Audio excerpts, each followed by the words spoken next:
तो चलिए सीधे चलेंगे यहाँ पर दिल्ली के सीएम क्या कह रहे हैं, सुनिए आप। चौहान साहब बिल्कुल पीछे बैठे हुए हैं।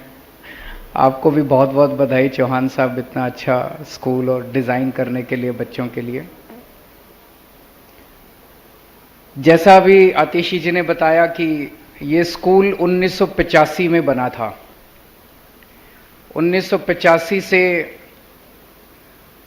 अभी तक 37 साल हो गए। इन 37 सालों में इस पार्टी की सरकार भी आई और उस पार्टी की सरकार भी आई, लेकिन स्कूल किसी भी पार्टी के पॉलिटिक्स में अहमियत नहीं रखते थे। स्कूलों को ठीक करना, बच्चों को शिक्षा देना, गरीबों के बच्चों को आगे बढ़ने का मौका देना,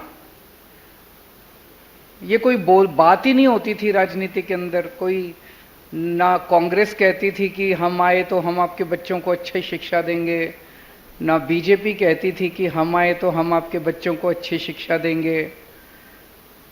हम आने के बाद बस यही कहते हैं कि हमको वोट दोगे तो हम आपके बच्चों को अच्छी शिक्षा देंगे।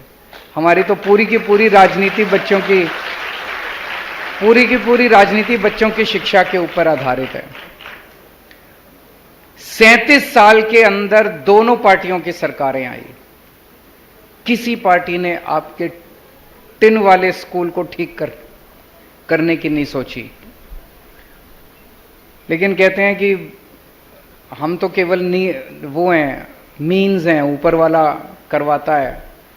तो ऊपर वाला शायद इंतजार कर रहा था कि एक दिन आम आदमी पार्टी की सरकार आएगी और वो दिल्ली के सारे टिन वाले स्कूलों को शानदार बनाएगी। केवल आपका नहीं, दिल्ली के अंदर जितने टिन वाले स्कूल थे, सारे टिन वाले स्कूलों को तोड़ के और शानदार इसी तरह की बिल्डिंग्स बनाई जा रही हैं। पहले एक गरीब का बच्चा जब सरकारी स्कूल में आता था तो उसके अंदर बहुत हीन भावना होती थी कि मैं कैसे स्कूल में जा रहा हूं। उसी घर के अंदर, एक ही घर के अंदर मैंने कई पहले राजनीति में आने के पहले हम भी एनजीओ में काम करते थे, झुग्गी झोपड़ियों में काम किया करते थे लोगों के साथ। एक ही घर के अंदर एक बेटी है, एक बेटा है। बेटी को सरकारी स्कूल में भेजते थे, वहाँ पढ़ाई नहीं होती थी। बेटे को किसी तरह से पेट काट के माँ बाप आसपास के छोटे मोटे प्राइवेट स्कूल में भेज देते थे। उसी के अंदर हीन भावना रहती थी बेटी के अंदर कि मैं तो बेकार के स्कूल में जा रही हूँ। उसे लगता ही नहीं था कि मैं कोई पढ़ाई लिखाई कर रही हूँ, बस ये था इतनी पढ़ जाएगी, 8वीं 10वीं 12वीं पढ़ जाएगी, फिर शादी कर देंगे। लेकिन अब जिस किस्म के सरकारी स्कूल बन के तैयार हो रहे हैं, ये बच्चों को एक अच्छा भविष्य देने जा रहे हैं।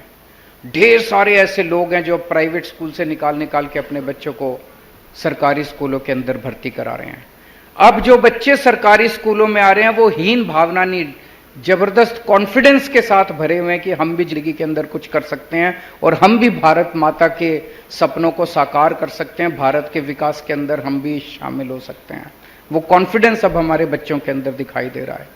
आज जितनी ये बच्चियां आई हुई हैं, इनके चेहरे के ऊपर जो खुशी और जो चमक दिखाई दे रही है, जो पेरेंट्स आए हुए हैं उन पेरेंट्स के अंदर भी ये कॉन्फिडेंस दिखाई दे रहा है कि हाँ, अब हमारा बच्चा परिवार के लिए, बड़ा होकर परिवार के लिए और समाज के लिए कुछ कर सकता है।